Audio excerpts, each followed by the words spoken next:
Thank you all for coming out this afternoon. I couldn't think of a better place to reflect on the future of our country and the future of the Republican Party than here in the first in the nation state of New Hampshire. And I appreciate you all making time, particularly the students who I hope are not skipping class to be here with us. I stand before you today as a Republican candidate for President of the United States because I believe this country is in a lot of trouble. Joe Biden has weakened America at home and abroad. And I believe that all of us with the ability and the experience to bring about change have a responsibility to try. We also have an obligation to speak plainly about the challenges our nation is facing. We need new leadership in the White House. And I believe we need new leadership in the Republican Party. But now more than ever, I believe we must forge that new leadership in the Republican Party, grounded on the conservative principles that have defined our movement for more than 50 years. The truth is, we've come to a Republican time for choosing. You know, I've always believed in the greatness of America, and I will never apologize for believing that our best days are ahead.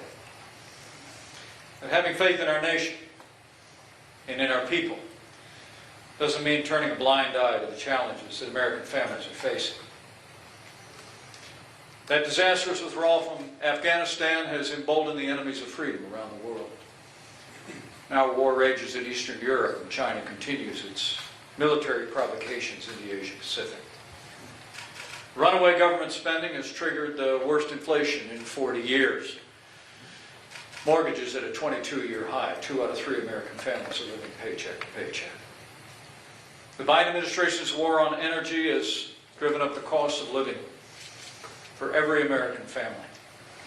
Gasoline prices are still 60% higher than they were the day we left office. And a flood of illegal immigration at our southern border, facilitated by the open border policies of the Biden administration, has created human suffering on both sides of the border.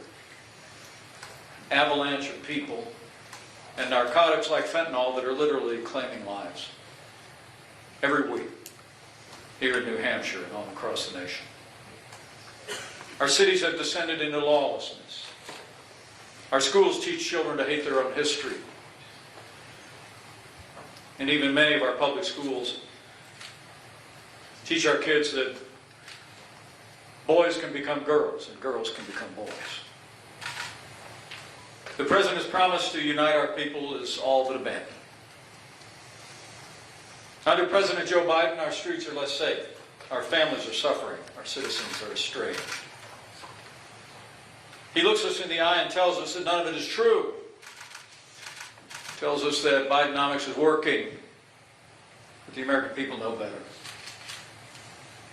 The truth is, the Biden agenda and Bidenomics have failed the American people, and they know it. People of this country see what their president won't, or perhaps can't, after 50 years in public office.